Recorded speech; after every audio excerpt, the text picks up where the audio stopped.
গোলাঘাটত আজি কেইবাটাও কাৰ্যসূচীৰে উপস্থিত হয় ৰাজ্যপাল গুলাব চান্দ কাটাৰিয়া।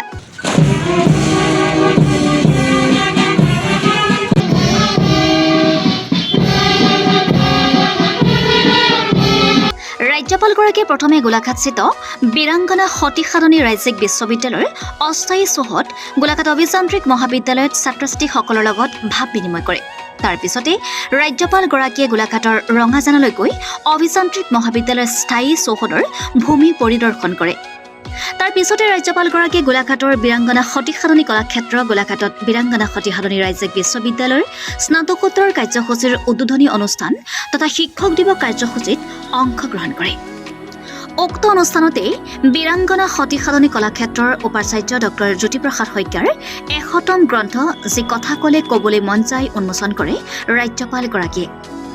ৰাজ্যপালগৰাকীয়ে শিক্ষক দিৱসৰ দিনটোত গোলাঘাটত উপস্থিত থাকি তেওঁ শিক্ষকতা কৰি অহা দিনবোৰৰ কথা স্মৰণ কৰে। मैं सोचता हूँ कि आज शिक्षक दिवस के दिन चाहे कितना भी छोटा पड़ा हो, आज भी मैं इस उम्र में भी अगर सबसे ज़्यादा सम्मान करता हूँ तो अपने प्रारंभिक काल में पढ़ाए हुए शिक्षकों का सम्मान करता हूँ, जिन्होंने मुझे हाथ पकड़ करके सीखना सिखाया, जिसने केवल मुझे अक्षर ज्ञान ही दिया, जिसने मुझे जीवन कैसा बने, है ना। अपनी माँ तो अपने को केवल जन्म देती है, पर गुरु जो है वो जीवन बनाता है। वो जन्म देने वाली माँ है और ये जीवन देने वाला शिक्षक है। इसलिए शिक्षक का समाज में महत्व था, है और भविष्य में भी रहेगा। शिक्षक जितना सम्मानित पद है, ये हो सकता है उसके पास साधन कम हो, ये हो सकता है उसका मकान बड़ा नहीं हो, ये हो सकता है उसके स्वयं के कपड़े अच्छे नहीं हो, लेकिन उसके समर्पण और त्याग के कारण से उसका बालक उसका हर समय सम्मान करता है। तो मैं सोचता हूँ ये जो शिक्षक साथी यहाँ बैठे हैं, मैं भी कभी स्कूल का शिक्षक रहा हूँ, मुझे आज भी इस बात का अभिमान है। मैंने 44 साल की राजनीति की है, मैं कई मंत्रियों के पदों पर रहा हूँ, प्रतिपक्ष का नेता रहा हूँ और मैं गवर्नर हूँ, लेकिन जब मैं शिक्षक था और उस समय जिन बच्चों को मैंने पढ़ाया, आज भी इस उम्र में अगर वो मुझे कहीं बस स्टैंड पर या रेलवे स्टेशन पर मिल जाता है तो दौड़ करके गुरु की तरफ खींच कर आता है और प्रणाम करता है। यही मेरी सबसे बड़ी दौलत है, बाकी सब दौलत उसके सामने। আৰু আজিৰ অনুষ্ঠানত ৰাজ্যপালগৰাকীক সংগ দিয়ে বিত্তমন্ত্ৰী অজন্তা নেওগ, কৃষিমন্ত্ৰী অতুল বৰা আৰু বিধায়ক বিশ্বজিৎ ফুকনে। গোলাঘাটৰ পৰা চন্দন কৰ্মকাৰ ৰিপৰ্টাৰ লাইভ অসম। क्या है कि आज इस विश्वविद्यालय में शिक्षक दिवस के पावन अवसर पर मुझे यहाँ आने का सौभाग्य मिला। मैं विश्वविद्यालय के प्रति बहुत ही आभारी हूँ।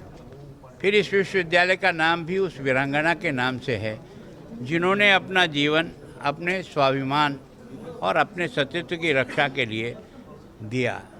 तो निश्चित रूप से बच्चा आएगा तो कुछ सीखेगा इस विश्वविद्यालय के नाम से। मुझे खुशी इस बात की कि विश्वविद्यालय को बहुत ज़्यादा समय नहीं हुआ, पर इसको यूजीसी से 2F की भी मान्यता इसको मिली है।